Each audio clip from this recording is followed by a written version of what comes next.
పసిడి ప్రియులకు ఇది ఒక రకంగా ఊరట, మరో రకంగా సంచలనం. నిన్నటి వరకు ఆకాశమే హద్దుగా దూసుకుపోయిన బంగారం ధరలు ఒక్కసారిగా నేల చూపులు చూస్తున్నాయి. కేవలం వారం రోజుల్లోనే తులం బంగారంపై దాదాపు 15,000 రూపాయలు తగ్గిందంటే మార్కెట్లో కరెక్షన్ ఏ స్థాయిలో ఉందో అర్థం చేసుకోవచ్చు. 2011 తర్వాత ఒక వారంలో ఈ స్థాయి పతనం చూడటం ఇదే మొదటిసారి. అటు ఇరాన్ యుఎస్ వార్ టెన్షన్లు, ఇటు ఫెడ్ వడ్డీ రేట్లపై ఆవిరైన ఆశలు పసిడిని పాతాళానికి నెట్టేస్తున్నాయి. మరి ఈ పతనం ఇక్కడితో ఆగుతోందా, లేక తులం బంగారం మళ్ళీ ₹1,00,000 మార్కును దాటుతోందా? ఈ సమయంలో ఇన్వెస్ట్ చేయటం సరైన నిర్ణయం?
పసిడి ప్రియులకు ఇది రకంగా ఒక ఊరట, మరో రకంగా సంచలనం. నిన్నటి వరకు ఆకాశమే హద్దుగా దూసుకుపోయిన బంగారం ధరలు ఒక్కసారిగా నేల చూపులు చూస్తున్నాయి. కేవలం వారం రోజుల్లోనే తులం బంగారంపై దాదాపు 15,000 రూపాయలు తగ్గిందంటే మార్కెట్లో కరెక్షన్ ఏ స్థాయిలో ఉందో అర్థం చేసుకోవచ్చు. 2011 తర్వాత ఒక వారంలో ఈ స్థాయి పతనం చూడటం ఇదే మొదటిసారి. అటు ఇరాన్ యుఎస్ వార్ టెన్షన్లు, ఇటు ఫెడ్ వడ్డీ రేట్లపై ఆవిరైన ఆశలు పసిడిని పాతాళానికి నెట్టేస్తున్నాయి. మరి ఈ పతనం ఇక్కడితో ఆగుతోందా, లేక తులం బంగారం మళ్ళీ ₹1,00,000 మార్కును దాటుతోందా? ఈ సమయంలోనే ఇన్వెస్ట్ చేయటం సరైన నిర్ణయమా? ఇక ఇదే అంశానికి సంబంధించి మనతో పాటు డిస్కస్ చేయడానికి బండారు రామ్మోహన్ రావు గారు లైవ్ లో ఉన్నారు. బండారు రామ్మోహన్ రావు గారు, నమస్తే అండి. భారీ పతనానికి ప్రధాన కారణం ఏంటి? ఇరాన్ యుఎస్ వార్ టెన్షన్ల మధ్య ధరలు ఇంతలా పడిపోవటానికి అసలు కారణం ఏంటంటారు? శ్రీజ, మీకు అట్లాగే మెగా న్యాయ ప్రేక్షకులు నమస్కారం. మీరు అన్నట్టే ఈ నెలలో, కాకపోతే ఈ నెల 2 నెలలు యుద్ధం రాకపోయి ఉంటే 2,00,000 మార్కును బంగారం దాటుదా అనుకున్నాం. దాదాపు 1,70,000-75,000 దాకా పోయింది. 24 క్యారెట్ల బంగారం దాకా చూస్తున్నాం. 80 పడితే ఇంకో 20,000 కదా దాటుతాం. 2,00,000 మార్కు దాటడం అటు నుంచి గత వారం 2011 తర్వాత కనిష్ట స్థాయికి దిగజారిన పరిస్థితి మనం చూస్తున్నాం. ఇంత ఒకేసారి తగ్గడం కూడా నిన్న కాక మొన్న 20వ తారీఖు 20 నుంచి 22 సరిగ్గా ఈ 3 రోజుల్లో అయితే బంగారం ధర 2.5%, 2.47% తక్కువ కావడం. పోయిన వారం కంటే మళ్ళీ ఇప్పుడు ఈ కొత్తగా మొదలైన వారం చూస్తున్నాం. తర్వాత రెండోది ఏంటంటే మనకు వెండి అయితే 4.57%, అంటే సుమారు 5% వెండి కూడా తగ్గింది. వెండి ధర కూడా పడిపోయింది. ఈ రెండింటి కారణం ఏంటంటే మనకు డాలర్ విలువ పెరిగినప్పుడల్లా బంగారం విలువ తగ్గిపోతుంది. డాలర్కు బంగారానికి అవినాభావ సంబంధం అంటాం. మన భారతదేశానికి వేరే చెప్తాను నేను. కానీ జనరల్గా ఏమైందంటే డాలర్లో పెట్టుబడి పెట్టి డాలర్లు దాచిపెట్టుకుంటే రేపు పొద్దున ఎక్కడైనా చెల్తుంది, కానీ ప్రపంచవ్యాప్తంగా అనే దాని మీద. మరి డాలర్ రేటు దేని మీద ఆధారపడి ఉంది? బంగారం రేటు డాలర్ మీద ఆధారపడ్డప్పుడు డాలర్ రేటు దేని మీద ఆధారపడి ఉందంటే పూర్తిగా మనకు చమురు మీద ఆధారపడింది. వాళ్ళ ముడి చమురు ప్రపంచ దేశాలన్నీ కూడా అన్ని రకాల మారకాల్లో ఈ చమురు మార్గం అనేది ముఖ్యంగా డాలర్ విలువను పెంచేది తగ్గించేదిగా మారుతుంది. డాలర్ విలువకు అటు ఇటుగా విలువ చేకూర్చేది చమురే. ప్రపంచవ్యాప్తంగా అందరికీ అవసరం ఉంది. అంటే ప్రపంచంలో ఎవరైనా చమురు కొనకుండా ఉండలేం కనుక మిగతా ఉత్పత్తులన్నీ కూడా ఇక్కడి నుంచి అక్కడికి, అక్కడి నుంచి ఇక్కడికి ఎన్ని చేసినా కూడా ఆ దేశ అవసరాలను బట్టే ఉంటాయి. కానీ ప్రపంచ దేశాలన్నిటికీ అవసరమైంది చమురు. కనుక దీని మీద చమురు కానీ గ్యాస్ కానీ దానికి సంబంధించిన అన్ని ఉత్పత్తులు, కిరోసిన్ కావచ్చు, మిథైలిన్ కావచ్చు, రకరకాల గ్యాసులు కానీ ఎల్పిజి నుంచి మొదలుకొని అన్నిటితో పాటు పెట్రోల్, డీజిల్ ఇవన్నీ. ముడి చమురు ధర దేని మీద ఆధారపడి ఉంది అంటే డాలర్ విలువ మీద ఆధారపడింది. డాలర్ విలువ దేని మీద ఆధారపడి బంగారం ఇట్లా వరుసగా ఒకదాని మీద ఒకటి ఆధారపడి ఉంటుంది కనుక ముడి చమురు కనుక స్థిరమైనప్పుడు డాలర్ విలువలు పెరుగుతుంది. ఇవాళ మధ్యప్రాచ్యం మంటల్లో రేగుతూ గత 23వ రోజు వాటికి యుద్ధం మొదలై 23 రోజులుగా మొన్నటిదాకా $60 ఉన్న కరెక్ట్ నెల కూడా కాలి 23 రోజుల క్రితం $60-65 ఉన్న ముడి చమురు ఇవాళ $110 నుంచి $120 దాకా తెగబాకుతుంది. చూస్తున్నాం 111 112 దాకా వచ్చింది, 120 దాకా వచ్చే అవకాశం ఉంది. కనుక ముడి చమురు బ్యారెల్ ధర $120 చేరుకుంటే 70-140 అవుతాయి కదా ఇంకొద్ది రోజులు అనే దానికి వాళ్ళ డాలర్ విలువ బాగా పెరిగింది. డాలర్ మారకం చమురు మారకం డాలర్ మీద విలువ ఉంది కనుక దానివల్ల వచ్చిన మార్పు ఇది. దీని మీద ఎందుకు మార్పు అంటే డాలర్లో పెట్టుబడులు పెడితే బాగుంటుంది అనే ఎప్పుడైతే అభిప్రాయం వస్తుందో బంగారం మీద పెట్టుబడులు తగ్గినాయి. కానీ మన భారతదేశానికి వస్తే ఇంతకుముందు నేను చెప్పినట్టే మన భారతదేశంలో బంగారం మీద మోజు పెరిగినా తగ్గినా ఒకే రకంగా ఉంది, పెద్ద తేడా అయింది. కాకపోతే కొందరు పెట్టుబడుల కోసం ఎప్పుడు పెడతారు అంటే తగ్గినప్పుడు పెడతారు. ఇంకా తగ్గుతుందేమో అని ఆలోచన చేసినప్పుడు మాత్రం ఇప్పుడు బంగారం కొనుగోళ్లు పెరగకపోవచ్చు. కానీ చాలా మంది ఆశావాహులు ఏంటంటే మొన్న దాకా ఉన్న దానికన్నా $15,000 24 క్యారెట్ల బంగారానికి సుమారు $12,000 మనకు 22 క్యారెట్ల బంగారానికి తగ్గింది కదా, బిస్కెట్లు కొందాం అనుకునే వీటిని 15,000 తగ్గింది కదా, రేపు పెరగొచ్చు, మళ్ళీ డాలర్ విలువ తక్కువైంది అని చెప్పి ఆశావాహులు పెట్టుబడి కోసం కొంటారు. కానీ నిజంగా సామాన్య మధ్యతరగతి జీవులు మాత్రం కొంచెం ఇంకా తగ్గుతుందేమో అని ఆశపడుతున్నారు. తగ్గకపోతే నిరాశపడతారు. తగ్గి మళ్ళీ పెరిగింది అనుకోండి, అయ్యో మొన్ననే కొంటే బాగుంటుంది అని అంటుంటారు. ప్రపంచవ్యాప్తంగా అన్ని ప్రపంచ దేశాలలో ప్రభుత్వాల దగ్గర ఉన్నంత బంగారం ఎంత ఉందో అంత మన భారతీయ గృహిణుల దగ్గర మన గృహాల్లో ఉన్నది. అది లెక్క మనకి. మన భారతీయ రిజర్వ్ బ్యాంక్ దగ్గర కేవలం 900 మన టన్నుల కంటే తక్కువనే ఉంది మన దగ్గర బంగారం. 900 టన్నుల మ్యాచ్ లో. కానీ అమెరికా ఇతర దేశాల్లో 1000 టన్నులు ఉంటాయి. కానీ ఈ అన్ని దేశాల బంగారం ఎంతైతే రిజర్వులు ఉన్నాయో ఇది మనకు ప్రజల దగ్గర కాదు, ప్రభుత్వాల దగ్గర అంత బంగారం మన దగ్గర ఉన్నట్టు దాదాపు 1000 కోట్ల వేల టన్నుల వందలు కాదు 1000 టన్నుల బంగారం మన గృహిణుల దగ్గర మన గృహాల్లో ఉంది. కనుక మనం అన్ని సంక్షోభాలు తట్టుకోవడానికి ప్రధాన కారణం అదే. మనం డాలర్ విలువను ఎప్పుడు మా సామాన్య ప్రజలు మామూలు మధ్యతరగతి గారు సామాన్య ప్రజలు భావించాం. అత్యంత అంటే ధనవంతులు అంటే అప్పర్ మిడిల్ క్లాసు లేకపోతే ఇంకా దాటిన వాళ్ళు ధనవంతులు మాత్రమే డాలర్ విలువ కనిపిస్తున్నాయి. ఈ మధ్యన కొంత ఈ మధ్యతరగతి వాళ్ళు కూడా డాలర్ గురించి తెలిసిన తర్వాత పెట్టుబడి పెడుతున్నారు కాదంటలేదు. కానీ చాలా వరకు మధ్యతరగతి above middle class below middle class కూడా ఏం చేస్తారంటే బంగారం మీద ఆధారపడతారు. ముఖ్యంగా గృహావసరాల కోసం 7 వారాల నగర పెట్టుకోకపోయినా కనీసం పుస్తెలన్నా బంగారం ఉండాలనుకుంటారు. కనుక సామాన్యుల నుంచి అసామాన్యుల వరకు బంగారాన్ని దాచిపెట్టుకుని ప్రయత్నం చేస్తున్నారు. డాలర్ పెరిగినా తగ్గినా బంగారం అయితే నిలువ అట్లాగే ఉంటుంది కదా, బంగారం పెరగొచ్చు తగ్గొచ్చు. ఒకనాడు సరిగ్గా 3-4 ఏళ్ల క్రితం 70,000-80,000 బంగారం ఇవాళ దానికి డబుల్ దాటింది కదా. ఖచ్చితంగా ముందుకే పోతుంది, వెనక్కి పోదు అనే మాట వస్తుంది కనుక విరుగుట కొరకు కాదు పెరుగుట కొరకే అనే మాట వస్తుంది కనుక స్వల్పంగా తగ్గిన బంగారం ధరను చూసుకొని కొంటారా కొనరా అనే దాన్ని బట్టి బులియన్ మార్కెట్ లో అయితే చాలా వేగవంతంగా కొనుగోలు పెరిగినాయి అంటున్నారు. కానీ గమ్మతి ఏంటంటే ఆర్థిక సంక్షోభం వల్ల కూడా మరి మధ్యతరగతి ఆదాయాలు పడిపోవడం, ఇవాళ దిగుమతులకు ప్రభావం చూపించడం, ముఖ్యంగా వ్యవసాయం నష్టపోవడం, అట్లాగే మిగతా ఎగుమతులు ఆగిపోవడం వల్ల వచ్చిన సంక్షోభం ఇది కూడా ఉన్నది. కానీ భారతీయ ఆర్థిక వ్యవస్థ ఎప్పుడు కూడా ప్రపంచవ్యాప్తంగా ఈ బంగారం పడిపోయినా వాళ్ళకి ఫరక పడేది లేదు. ఎందుకంటే కొనేది తక్కువ కదా, సామాన్యులు కొనేది తక్కువ. కానీ బంగారం ప్రభావం తగ్గినా పెరిగినా మన భారతదేశం మీద ఎక్కువ ఉంటుంది అంటున్నారు. కనుక మనం దాచిపెట్టుకున్న బంగారం శ్రీజ మన దగ్గర ఒక రకం చెప్పి 2008 అంతకుముందు చాలా సార్లు ప్రతి 20 ఏళ్ళు 30 ఏళ్ళకు ఆర్థిక సంక్షోభం వస్తుంది ప్రపంచంలో. 2008 ఆర్థిక సంక్షోభాన్ని తట్టుకొని నిలిచింది మన బంగారం వల్లనే అంటున్నారు. బంగారం నిల్వలు అట్లానే 1991 కన్నా ముందు మన పివి నరసింహారావు గారు ప్రధానమంత్రిగా కాకముందు మన బంగారం అంతా తాకట్టు పెట్టబడింది. లండన్ వేరే దేశాలు అవి తెచ్చుకుంటున్నాం. ఇప్పుడు కూడా లండన్ లో మనకు బ్రిటన్ లో మన బంగారం అట్లాగే ఉంది, నిల్వ అక్కడనే పెట్టుకొని అవసరమైతే ఉండని ఆ ప్రపంచ బ్యాంక్ నుంచి దేనికైనా అప్పులు తీసుకోవచ్చు అని చెప్పి పెడుతున్నాం. ఇవాళ మనం రిజర్వ్ నిధులను ప్రపంచవ్యాప్తంగా ఎక్కడ పెట్టుకున్నా కూడా మనకు నష్టం లేని పరిస్థితి తెలుసుకున్నాం. కనుక దీనికి వస్తే ఏంటంటే బంగారం ధర పెరిగినా తరిగినా సామాన్య ప్రజలు మాత్రం బాధపడుతుంటారు. అయ్యో మొన్నటిదాకా 70-80 వేలు కొనుక్కోకపోతే 1,00,000 దాటకపోయేది కొనుక్కోకపోయింది అనుకుంటారు. 2 లక్షలు దాటక ముందు కొనుక్కున్నామనే తృప్తి మిగిలించుకోవడానికి మాత్రం బంగారం ఖచ్చితంగా కొనుక్కోవాలి చేయాల్సిందే. తక్కువైనట్టు ఇంతకంటే రామ్మోహన్ రావు గారు యుఎస్ ఫెడ్ రిజర్వ్ వడ్డీ రేట్ల తగ్గింపై వెనక్కి తగ్గడం గోల్డ్ మార్కెట్ ను ఎంత వరకు దెబ్బతీస్తుందంటారు? డాలర్ ఇండెక్స్ బలపడటమే దీనికి కారణం అంటారా? ఖచ్చితంగా. అంటే ఇప్పుడు పేపర్ల మీద డబ్బులు, ఎందుకంటే నా ఉద్దేశం నేను ప్రధానంగా చమురు దాని మీదనే ఇప్పుడు ఆ విలువడానికి తగ్గినాయి పెరిగినాయి కదా. చేసిందంటే కాగితాల మీద బీదోళ్ళు అవుతారు, షేర్ మార్కెట్ లో కాగితాల మీద ధనవంతులు అవుతుంటారు. కనుక అది వేరు. కానీ బేసిక్ గా చమురు ప్రపంచ దేశాలన్నీ కూడా చమురును ఎట్లా మార్కం చేస్తున్నాయి, డాలర్ల మార్కం ప్రకారమే కదా, లోకల్ కరెన్సీ ఎవరు మార్చలేము కదా. అది పెద్ద ప్రభావం అంట. మీరు అన్నది కరెక్టే, మీరు అన్న వాస్తవం కూడా ఒకటి ఉన్నది కాదంటే, షేర్ మార్కెట్ పడిపోవడం ఇవన్నీ ఉన్నాయి. కానీ దానికి కారణం ప్రధానంగా ఏంది, ఈ ప్రపంచంలో ఈ గల్ఫ్ యుద్ధము, దాని ద్వారా వస్తున్న సమస్య, మనకు మన బ్యారెల్ రేట్ పెరగడం, బ్యారెల్ క్రూడ్ ఆయిల్ రేట్ పెరగడం, ఇవన్నీ కదా అంటున్నాడు. దీనికి మూలం ఇక్కడ ఉంది. కానీ అక్కడ తగ్గిన కాగితాల మీద జరుగుతుంది. దాంతోపాటు నేను ఏమంటున్నాను అంటే, మన దేశంలో కూడా 2008 సంక్షోభం తట్టుకున్నాం, 2016 తర్వాత పెద్ద నోట్ల రద్దు సంక్షోభం తట్టుకున్నాం, 2020-21 ప్రపంచవ్యాప్తంగా అతలాకుతలం చేసిన కరోనా సంక్షోభం తట్టుకున్నాం, ఈ సంక్షోభాన్ని కూడా తట్టుకుంటాం అంటున్నాం.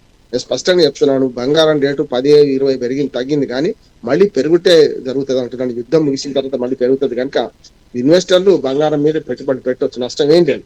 ఇప్పుడున్నట్టు రేపు ఉండకపోవచ్చు, పూర్తిగా ₹1,00,000 అయితే పడిపోదు కదా, ఓ 10,000 అటు ఇటుగా ఉండొచ్చు. కనుక మన బంగారం మన మన భారతదేశంలో బంగారం ధర తగ్గితే తప్పనిసరి మోజు పెరుగుతుంది, తొందరగా కొంటారు.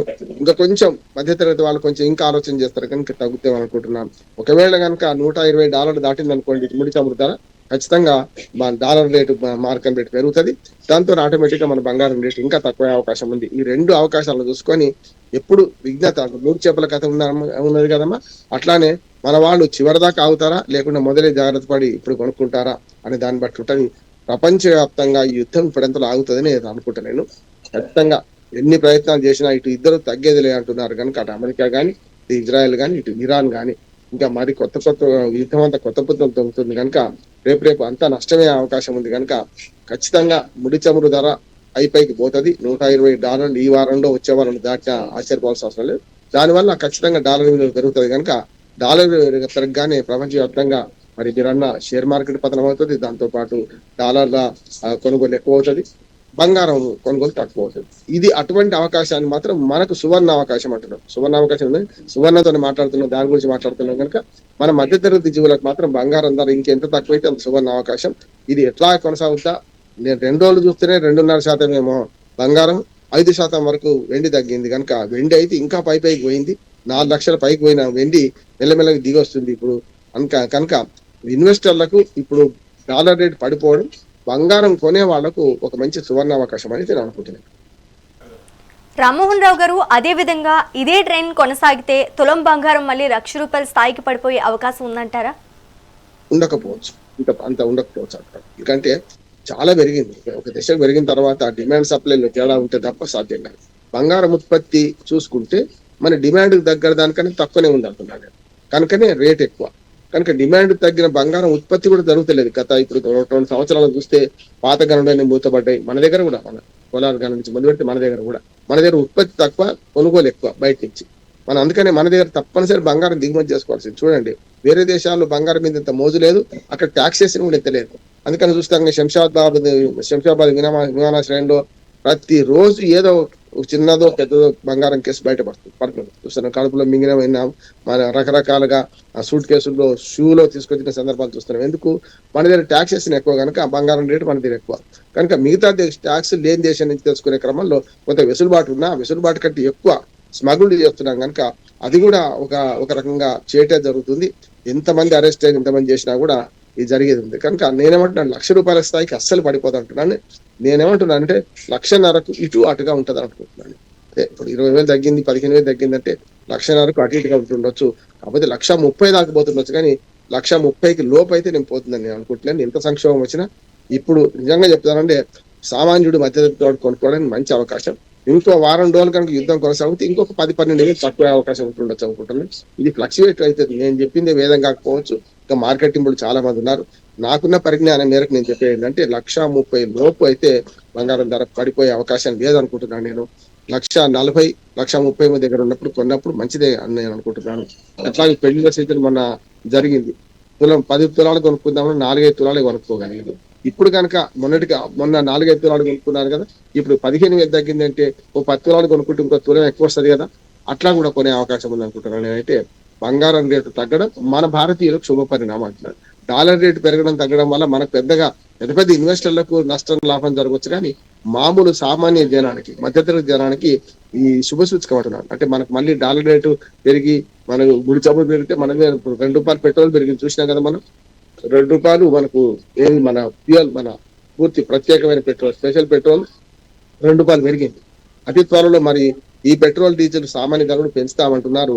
పెంచకపో అంటే దానికి ఒక కారణం కూడా ఉన్నాం. స్పష్టంగా మనకు రేపు పొద్దున 5 రాష్ట్రాలు ఎన్నికలు జరుగుతున్నాయి. అందుకని కేంద్ర ప్రభుత్వం మామూలు పెట్రోల్ డీజిల్ ధర, ఇప్పుడు గ్యాస్ ధర అస్సలు పెంచుదాం. గ్యాస్ ధర పెంచేసింది ఆల్రెడీ. గృహోపకరణాలకేమో డొమెస్టిక్ వాడకేమో ₹65 పెంచింది. దీనికేమో ₹150 దాకా ₹130 పెంచింది. కానీ ఈ 5 రాష్ట్రాల ఎన్నికలు పూర్తి కావడానికే మనకు మే 4వ తారీఖు దాకా టైం ఉంది కనుక సరిగ్గా ఏప్రిల్ మొత్తం అంతా ఈ డీజిల్ పెట్రోల్ ధర అనేది పెరగకపోవచ్చు. ఎన్నికలు ఉన్నాయి కనుక కేంద్ర ప్రభుత్వం పెంచదు.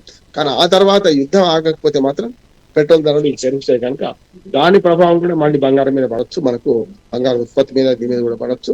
రకరకాల చమురు ధరలు పూర్తిగా ప్రపంచాన్ని శాసిస్తున్నాయి. ప్రపంచంలో అన్ని రకాలుగా వ్యవసాయ ఉత్పత్తుల ధరలు పడిపోవడానికి, పెరగడానికి, దాంతోపాటు మిగతా ఉత్పత్తుల ఎగుమతి దిగుమతుల విధానం మీద చాలా పెద్ద ఎత్తున జరుగుతుంది. ఇప్పుడైతే కొంత వెసులుబాటు లభిస్తుంది అనుకుంటున్నాను. నా ఉద్దేశం ఏంటంటే ఇరాన్ కూడా కొంచెం మెత్తబడి మన దేశం అట్లాగే చైనా లాంటి యూరోపియన్ కంట్రీస్ కొన్నిటికి మనకు హార్మోజ్ జలసంధి ద్వారా మన ఓడలను రిలీజ్ చేసే అవకాశం ఉందంటున్నారు. ఏమైనా సరే కొందరు మన భారతదేశాన్ని కూడా మధ్యవర్తిత్వం కోసం కోరుతున్నారు. ఏదైనా జరగవచ్చు. కాకపోతే యుద్ధం అయితే ఈ 1-2 వారాల్లో ఆగే పరిస్థితి కనపడలేదు కనుక దాన్ని బట్టి, ఆ పరిణామాలను బట్టి, యుద్ధ పరిణామాన్ని బట్టి, ఆ డాలర్ రేటు మారకం విలువ పెరిగిన దాన్ని బట్టి మొత్తం బంగారం రేటు ఆధారపడి ఉంటుంది నేను అనుకుంటున్నాను.